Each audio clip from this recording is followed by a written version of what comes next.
Today's episode is a rebroadcast from the best of the Love in Action podcast. Enjoy the episode. The future of work isn't about shareholder value, technology, metrics, or automation. It's about being human and putting people first through actionable love. Welcome to the Love in Action podcast, where we hold deep conversations with extraordinary people to help you grow as a leader and expand your business.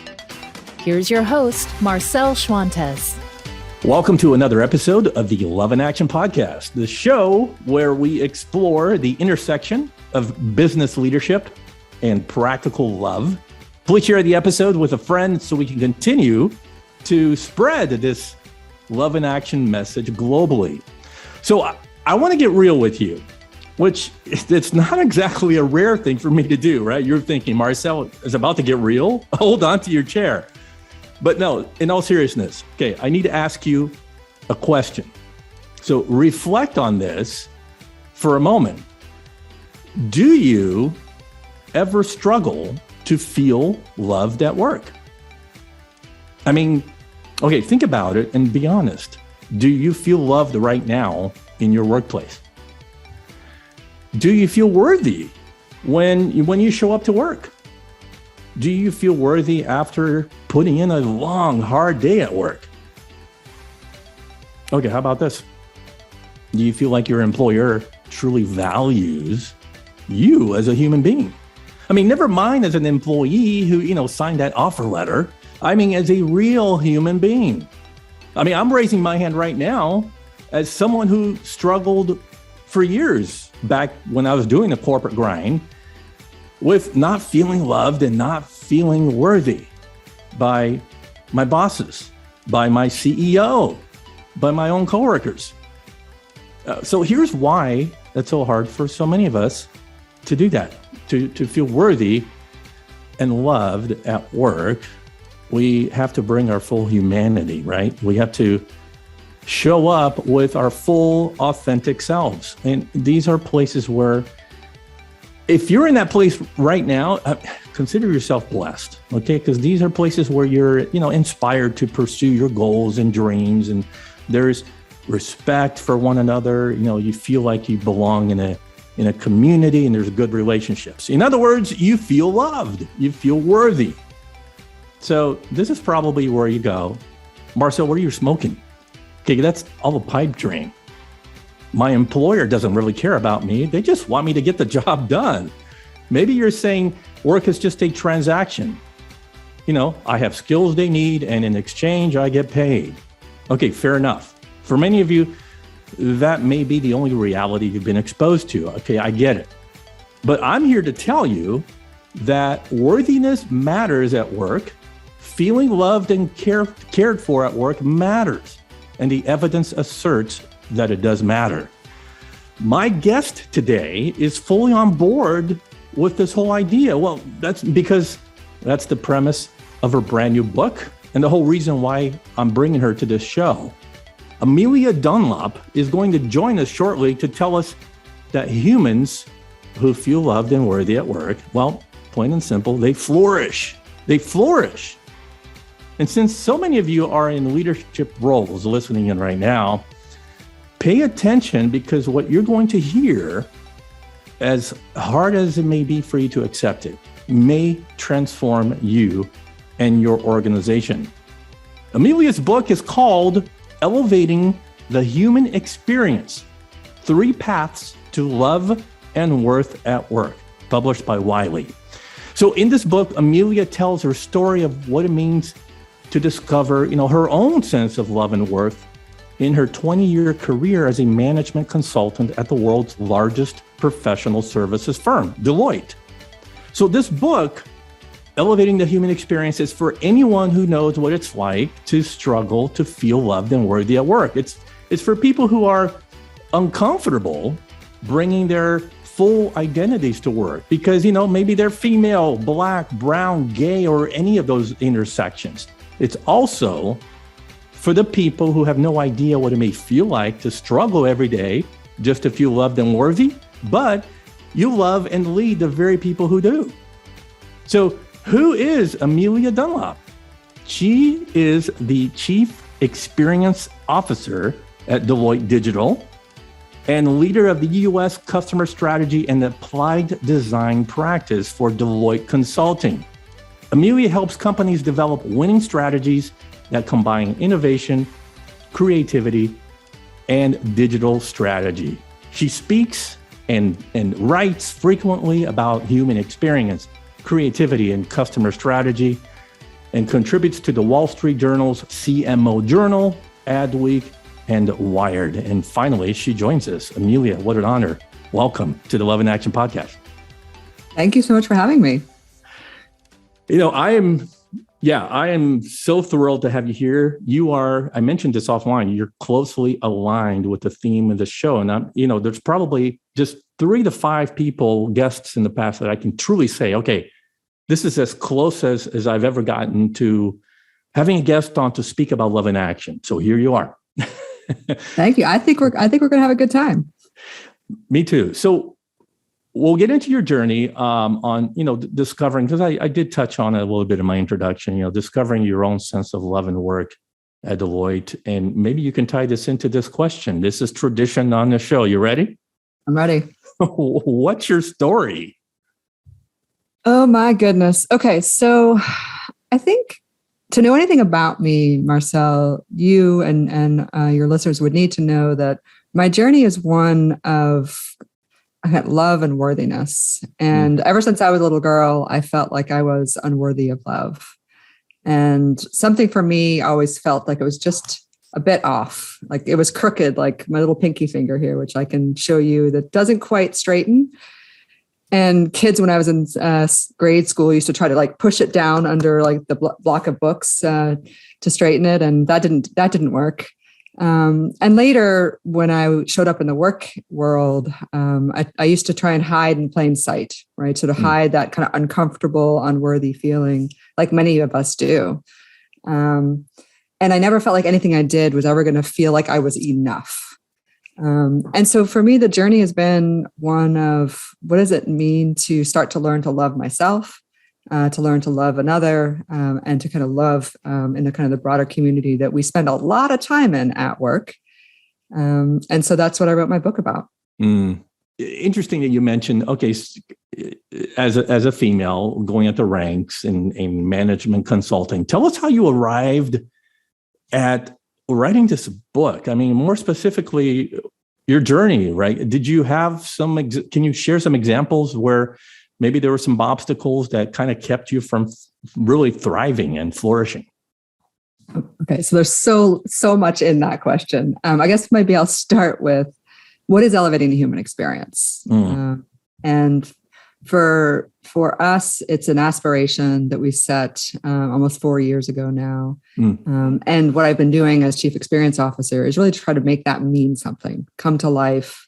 And it's more than just about showing up as a worker, right? We talk about the workforce or showing up as a customer or even a partner. It's fundamentally recognizing and acknowledging human worth before you do or say anything, and nurturing growth through love.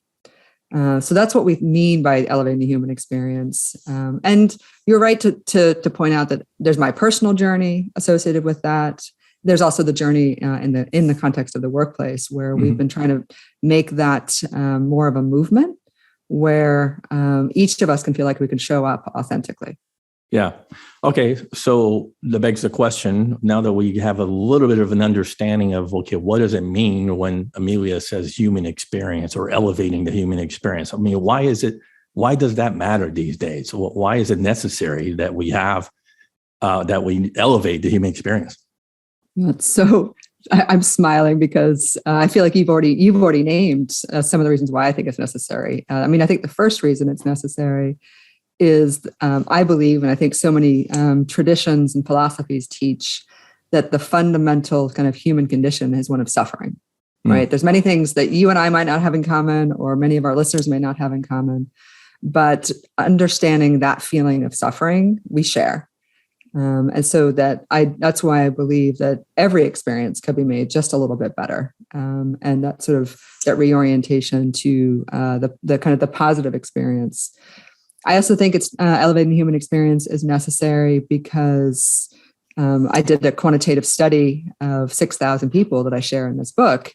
And one of the most surprising findings for me was something that I call the worthiness gap, where 9 out of 10 people said it mattered to them to feel worthy, which is perhaps not surprising. But about half, myself included, struggle at times to feel worthy at work. And this worthiness gap, I think, is so relevant right now when we think about so much of the Great Resignation, the Great Reflection, a lot of the moment we're in with just reevaluating what's happening in our workplaces. So I guess that's a second reason why I think it's really important. And then you mentioned the third, which is we elevate the human experience because we do our best work. We are our best selves. We flourish when we feel loved and worthy. Yeah. And to me, the other reason why elevating the human experience is necessary. Okay, so I've been doing a lot of work on helping to alleviate burnout, and this is pre-pandemic, Amelia. When people were burning out before the pandemic. Absolutely, not a new concept, right? No, not a new concept at all. Loneliness, isolation, all those things that all of a sudden it's like at the forefront. And it's like people are talking about it like it just got dropped from the sky, right? Right. But talk to us a little bit about how workplaces have created these problems, and how maybe something like burnout or isolation or lack of diversity. How are these things and a lack of self-worth kind of connected? Yeah. No, it's a great point. So I am aware of what seem like trends, right? So the trend around burnout, obviously the increasing amount of attention around diversity, equity, and inclusion, the focus on purpose, and the focus on well-being. And these are all subjects that I support, right?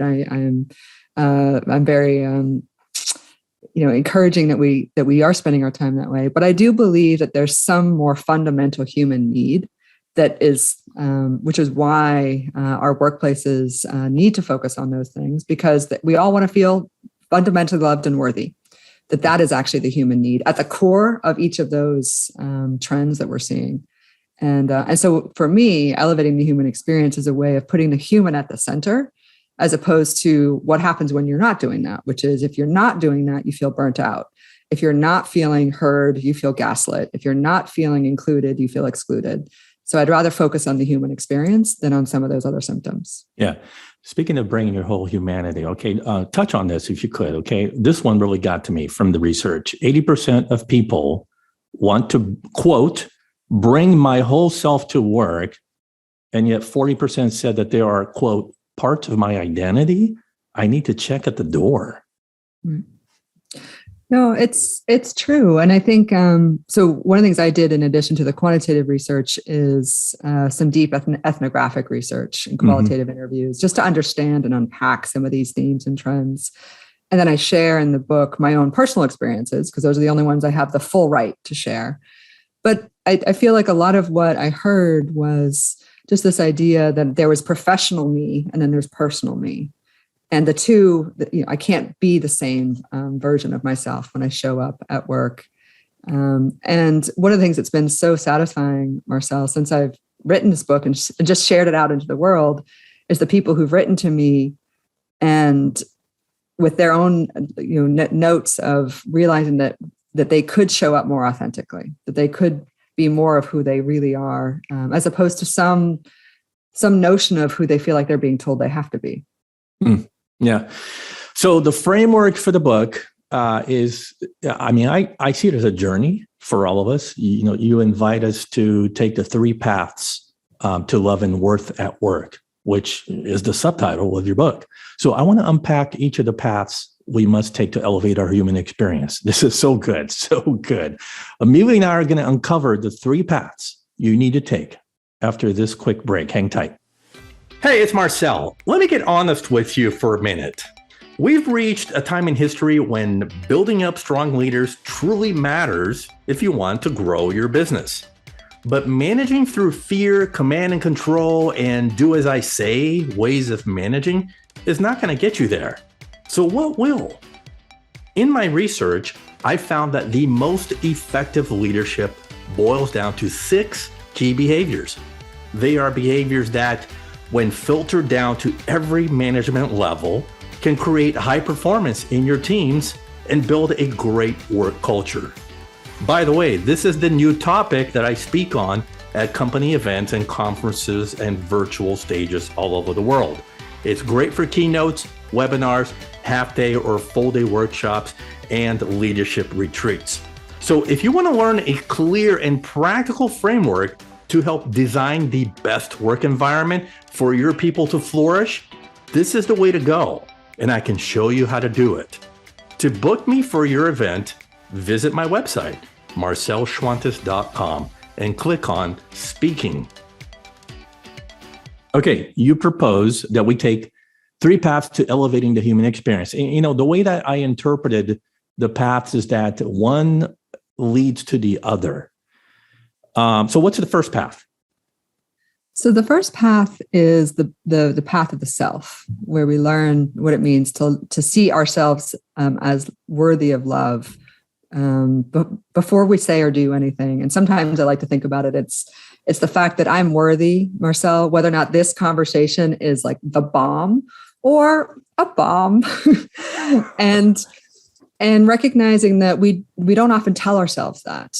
And I often think that for me, one of the struggles growing up was all that we were taught about all these sort of external affirmation. It's the kind of the gold stars, it's the stickers on the top of the page, it's everything you do is graded.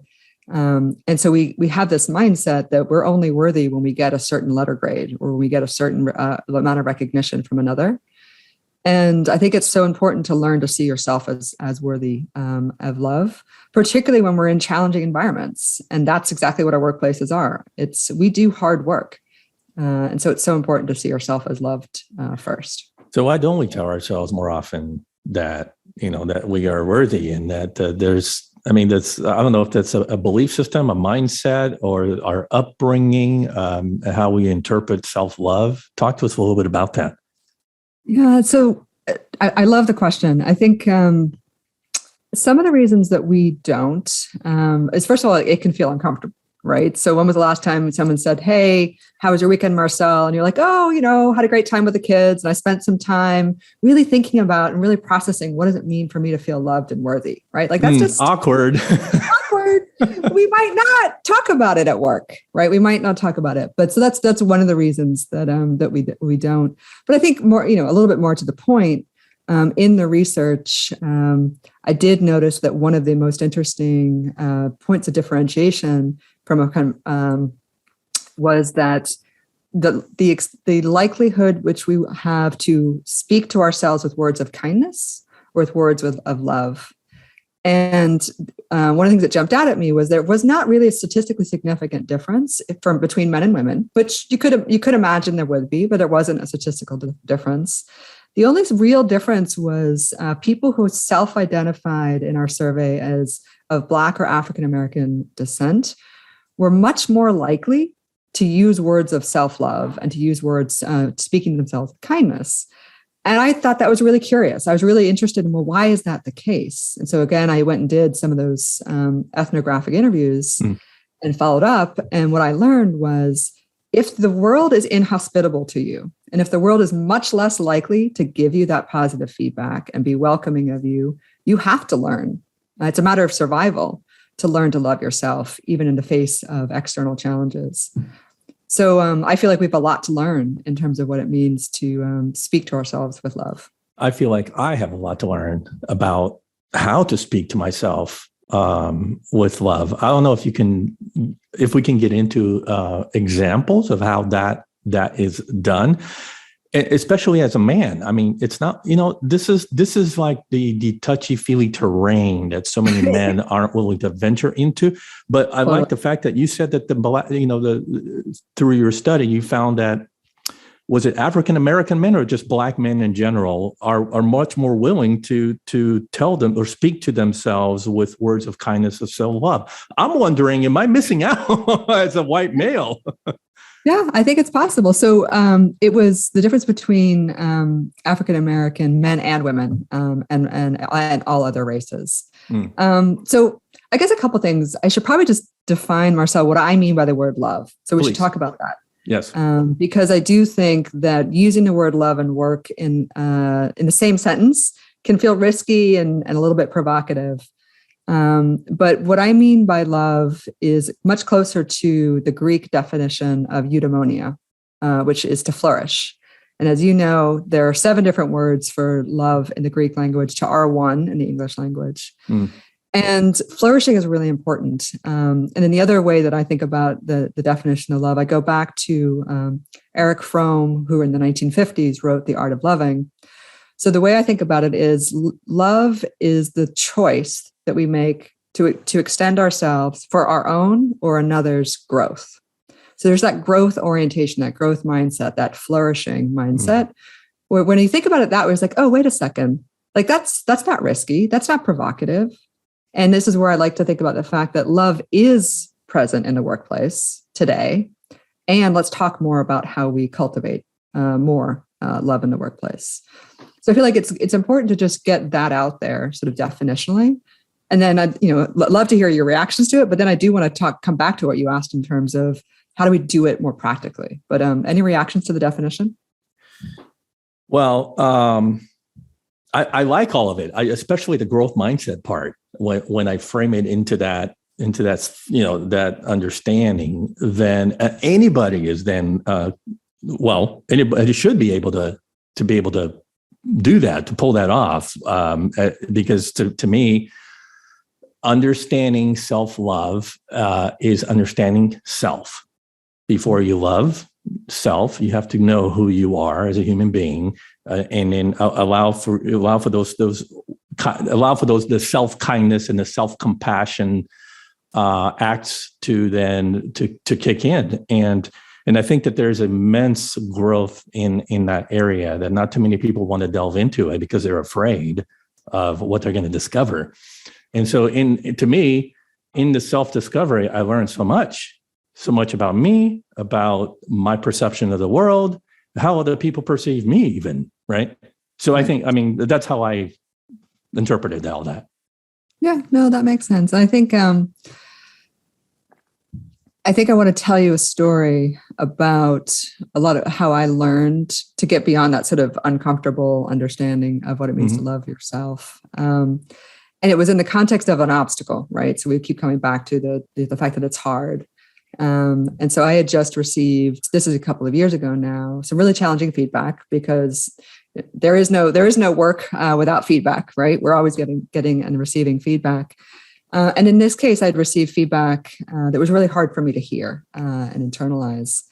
I was told by an older male colleague at the time that I was haughty and that I was not deferential enough to him. And it really hurt, right? It was one of those things where I felt like I was walking around with literally the letter H on my forehead for a while. And I spent time processing this with a good friend who's also a personal coach and just a wonderful human being. And she said to me that, Amelia, you need to learn what it means to grow in vulnerability. I was like, well, clearly you're just wrong. You're not usually wrong, but I think you're wrong because I'm feeling pretty vulnerable right now, feeling pretty hurt right now. That can't possibly be the case. And she said, no, that in order to continue to grow professionally, we need to learn to grow personally. And it's that whole head and heart to show up equally. And this may make total sense to you already, Marcel. This may make sense to your listeners. But to me at the time, it's like, I have to grow with and show up with more heart, not less in the workplace. And so then she challenged me to learn to speak to myself with words of love. And so she actually asked me to write down the 30 reasons why I am lovable. And I was like, can I get my daughter to do that for me? Because she's pretty awesome and I think she loves me. And she's like, nope, you need to do it. And I really struggled. It was actually really hard to think about, why am I lovable? Not just because I'm a good loving person to someone else, or I'm a good mother, or we often think of ourselves as loving because we're good friends to other people. but to come down to fundamentally why I am lovable. And I share in the book that my list starts with, I am lovable because I have a warm smile. And so then the invitation I give, to you and to your listeners, Marcel, is to reflect on that question. How often do we think about what are the reasons why we are lovable? Have you written it down? Have you shared it with anyone? And do you believe it? Okay. Do you believe it? Well, okay. So a good exercise to start our exploration and self-discovery of are we lovable? It's just to basically spend some time writing out a list of all of the, just like your coach told you to do, right? Why am I lovable is a good question to start out with, and then list all the ways that you are. I mean, people have to, I would venture to guess that everybody is going to come up with some ways that they are lovable, right? Towards self or others. I would think that's the human experience. You always will find something in there. I hope so. I mean, yes, of course I do. I hope so. And I'm an optimist. So I will say yes, that is the case. But the reason I added that little bit at the end about do you believe it is because I often think about another very practical thing is we believe the voice that's in our head simply because we hear it most frequently, right? If you just think about like the voice in your head, you know what it sounds like. And I don't know about you, but the voice in my head isn't always very kind to me, right? Isn't always positive, and will say things to me that I would never say to you, to a colleague, to my child, and that we can be really critical, right? And that's the inner critic. And we tend to believe the negative things that our inner critic says just because of the familiarity of our own voice. And so what would it take for us to start to believe the positive things as well? So yeah, to shift our voice in our own heads about, and you're right, there is a script that plays out in our heads because of whatever trauma in our previous history that has led to low self-esteem, whatever. I'm curious though. Can you share what voice actually sometimes speaks to you? What is your voice telling you? Your inner critic. What is it saying? Oh my goodness. So it's my inner critic. I will say used to, because I feel like I've been actively making a habit of trying to be kinder to myself. But I'll say my inner critic used to refer to me as foolish girl, which is obviously a phrase I would never speak to sort of someone else. And it's just that reflex of like, foolish girl, why'd you do that? And it's also the sense that I am not that little girl, at 5 years old with a crooked pinky little finger, and sort of being able to see myself as loved and worthy, and not as foolish or little. Yeah. My inner critic says, you're not good enough or smart enough to talk to Amelia, or, fill in the blank for that guest, whoever that guest is. But and I don't know if that falls in the territory of imposter syndrome or not. But, and I always have to remind myself that is a lie. And it's a lie that is scripted in my head that I should not follow, because I get, after every conversation, I realize that these are my peers. And still, though, that's what the inner critic is saying. Right. Yeah. Right. Well, and I think that the problem also with the inner critic is if you start to believe the inner critic, it actually starts to influence your actions. And that's where other people start to get involved, right? Where we might think that we're being sort of self-deprecating, or we might think that we're just feeling unworthy. But what does that sound like to somebody else? And do we, and so I think that's what then very quickly gets into that second path, where I think you could argue that doing the work on yourself is like, well, that's a bit selfish, right? It's like, no, doing the work on yourself is critical, as a leader in particular, because you have a job to do. You have to now mirror back the worth into somebody else. And that's the second path. Okay, let's talk about a little bit about that, and also how do we cultivate that kind of love at work, through that path. Yeah, so I'll talk a little bit about, so the second path is really about seeing the love and worthiness in another. And I often like to think about Ian Forrester's quote where he writes, only connect. And he doesn't say only connect with the people who are most like you, or only connect with the people who are, most intimate in your personal family life. It's just only connect. And when we connect, it's when we see somebody else as worthy. And perhaps we see them as worthy before they see themselves as worthy. And that's a beautiful thing when you can start to mirror back to someone their worth that they aren't even yet seeing in themselves. So hold on a second. So that the person that you are seeing through the lenses of love and worth for another person may not be there because they may not have walked the first path themselves of self-love. Yes, that's correct. Sheesh. Okay, keep going. This is good. Well, and I think it's, so I talk about the idea of mirrored worth, where there's the worth that I can see in myself. There's the worth, let's say, I can see in you.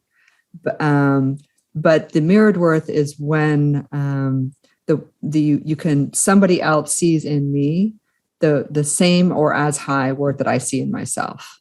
And so it's mirrored back. It's sort of, it's mutual. It's because I think there's times where, we can receive the kind of external gold stars. We can receive the kind of, praise, right? The pats on the head that you just sort of disregard. Like by the next day, you've forgotten it, right? Because it didn't mean anything to you because you weren't able to internalize it. And then there's that journey we've been talking about where we really start to see ourselves as worthy for ourselves. But that magical kind of upper right quadrant is when we see each other as worthy as we see ourselves. Okay. Any examples of how that happens? That magical quadrant? Yes, no, exactly. I think what I explored a lot in the book is the ways that we can do that as allies, and allyship is so important in the work context. And I think there's 4 ways that we can do that. The first is as a friend, right? The friend is the person who they don't care what feedback you just received; they just want to be there with you, right? Yeah. They're going to share a coffee, share a joke, have a chat. They are the ones who are just with you on that journey. And that's a really great form of allyship. The second is the mentor who has the wise words, can offer you a coaching, just like just a short kind of way to help you kind of change, see the world a little bit differently. And I used to think that was kind of it, right? You could be a friend, you could be a mentor, and that was what we were called to do as leaders. But then I realized there's this whole other level of sponsorship and being a benefactor. Mm-hmm. And so sponsorship, I've learned, is a lot more about using our power, whether it's formal or informal, to remove obstacles for somebody else when they aren't in the room, right? Or use your power to kind of put their name in the hat or advocate in their behalf. So it's not just saying, I'm going to coach you, right? I'm going to give you wise words, like you have to go get back out there in the game. It's actively putting someone in a position that they might not have otherwise had the opportunity for.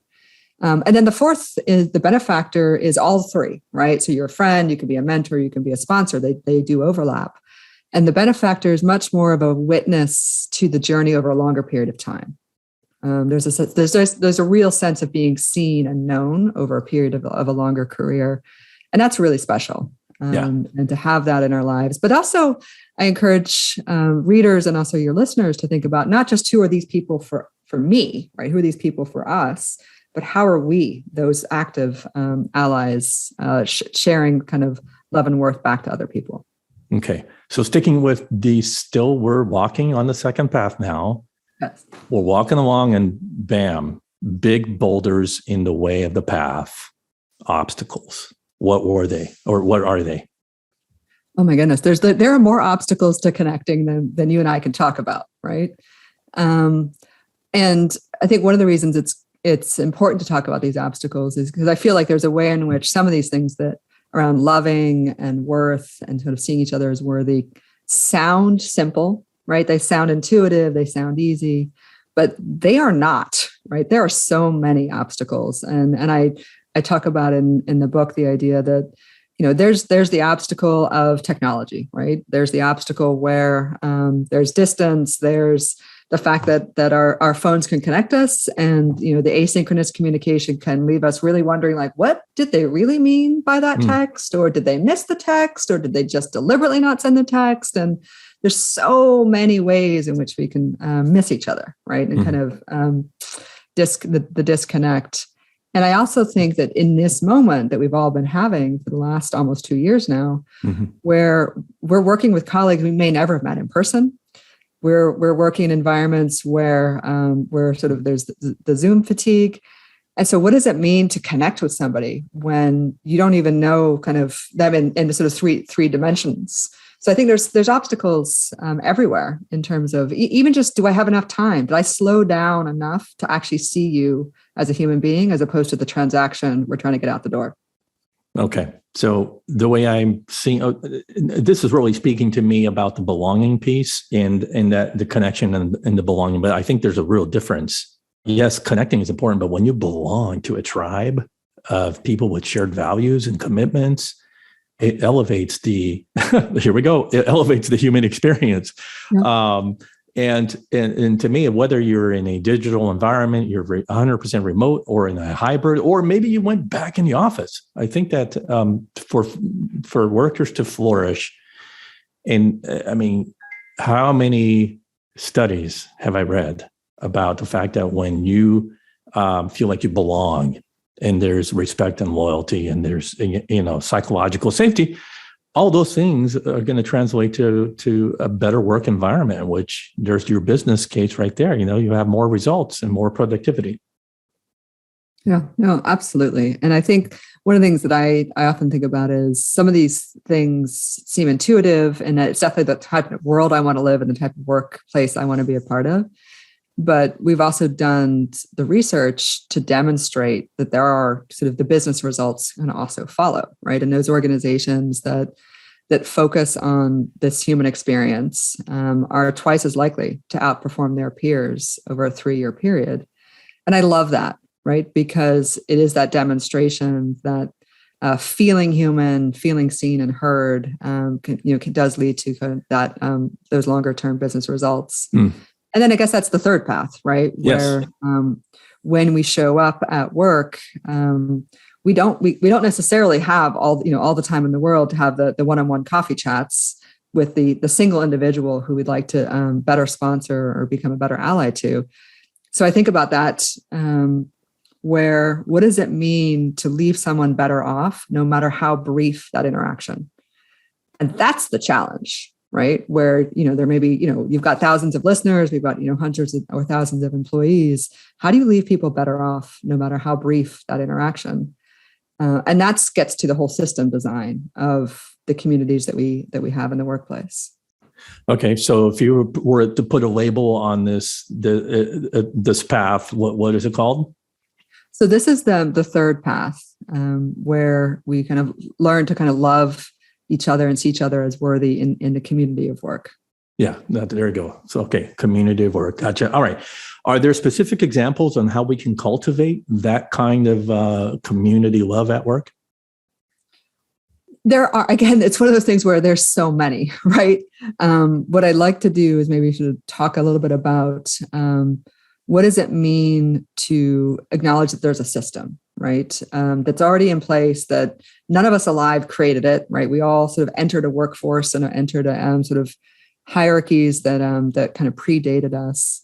So I think a lot of what it takes is to start to see the system. I've written an article recently around the idea of what it means to make the invisible visible, the water that we're all swimming in, so to speak. And so I think it's important not to ask people to lean into the existing systems of today that, in many cases have felt people, feel marginalized, but to actually deconstruct and redesign them. And this is where I really invite people to think about what does it mean to create spaces where people feel, they can show up with greater sense of equity, feel seen, valued, heard, welcomed, oriented into those spaces. Because you don't elevate anyone's experience generically. You have to really understand what their specific needs are. Yeah. And so since you're talking about systems, well, there are systems that lend to being an obstacle that might get in the way of, elevating that kind of community love? What would those obstacles be? So this is where I think it's one of those it's a sensitive subject. And I feel like I try to kind of walk that line in the book, where I just acknowledge that, our workplaces have been, there've been so many biases that have been built in. There's so much unexamined privilege. There's so many ways in which people show up and don't feel like they represent the kind of the norm, right, of what is normal. I think it's important as we think about new generations entering the workforce for the first time, right? So we've got Gen Z entering the workforce, and their needs and expectations and wants may be different than those of us who've been there for a long time. Yeah. So I think there's all kinds of obstacles, and part of it is just starting to notice them, starting to see when someone feels like they are not included, that they don't belong, right? You used that word earlier.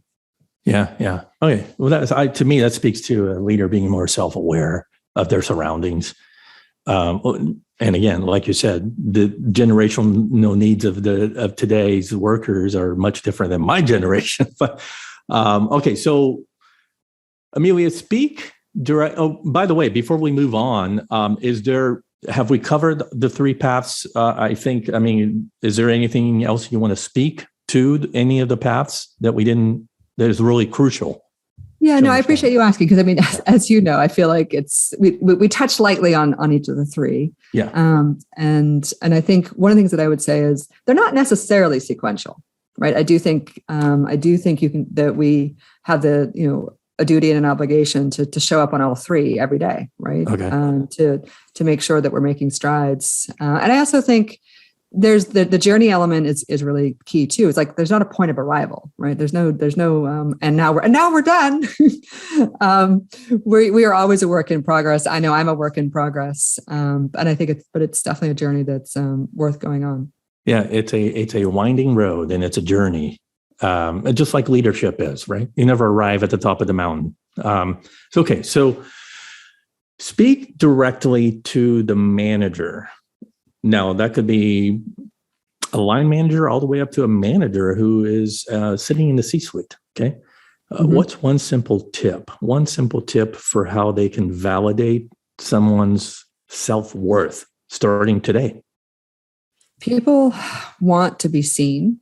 And particularly now, right, when we're remote and distant, that I think one simple thing is particularly this time of year and the kind of kicking off the new year is seeing someone and kind of catching them in the act of the good work that they're doing, and very specific forms of gratitude.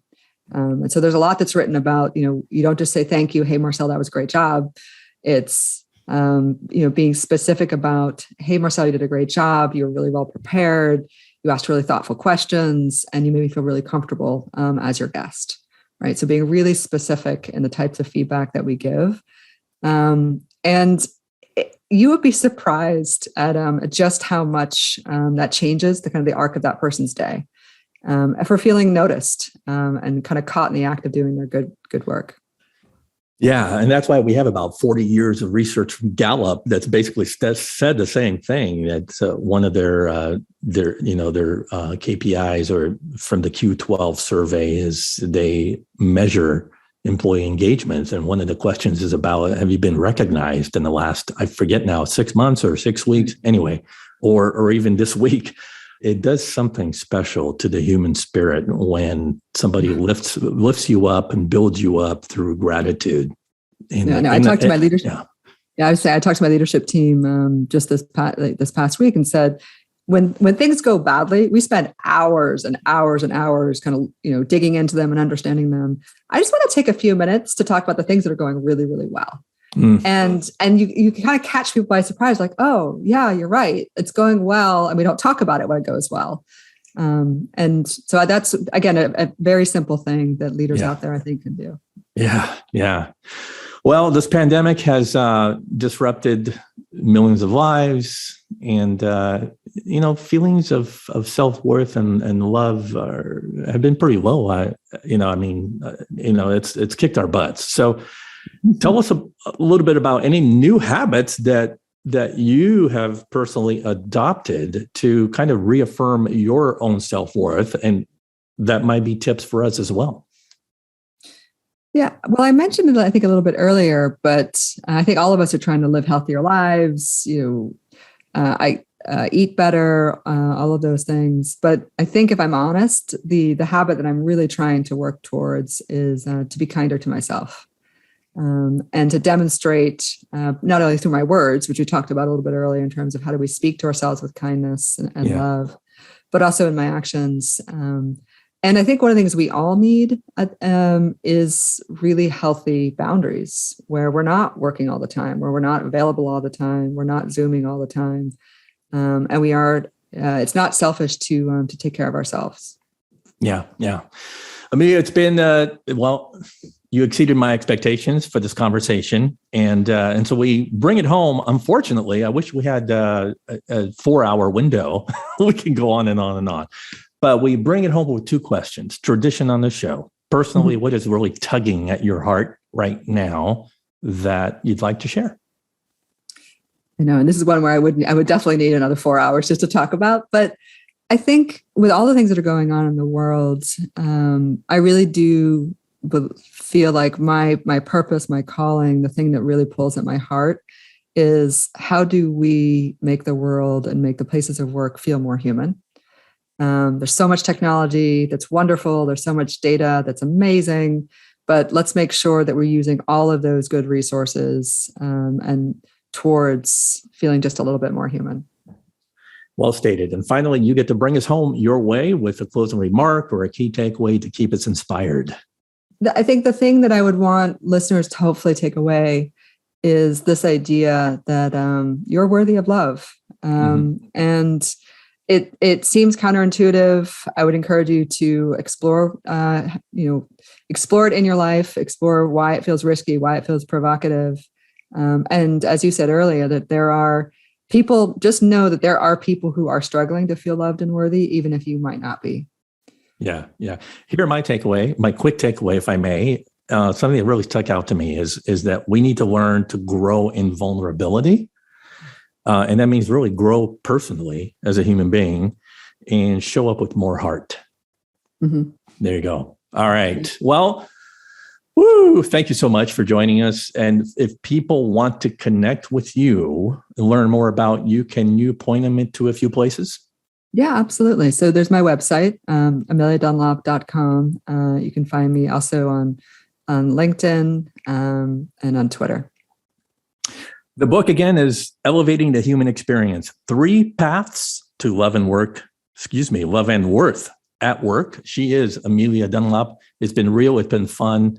We have to do this again. Thank you so much. This was a lot of fun. I'm coming back with my final thoughts on this conversation, and also leave you with my 1 action item to create impact and improve your leadership. Well, regardless of how small or large your company is, and let's acknowledge that if you're a high-level leader of a national or global firm, it's going to be virtually impossible to show love to every single employee under your care. But you can give them the same amount of love and leave them feeling better off, no matter how brief the exchange, even if you don't see or talk to them, for another year. So here's your action item straight out of Amelia's book. Love in action is loving each person you come across with the intention of leaving them better off. So what does that look like? Whether it's a moment of gratitude, a piece of wisdom, a kind word, or some truth spoken into their very souls that is going to lift them up, this is love in action in the workplace. Thank you for listening to the Love in Action podcast. If you enjoyed today's episode, please share it, subscribe, and leave us a review. Until next time, don't forget, the future of leadership is love in action. believe it, practice it, and watch your business grow.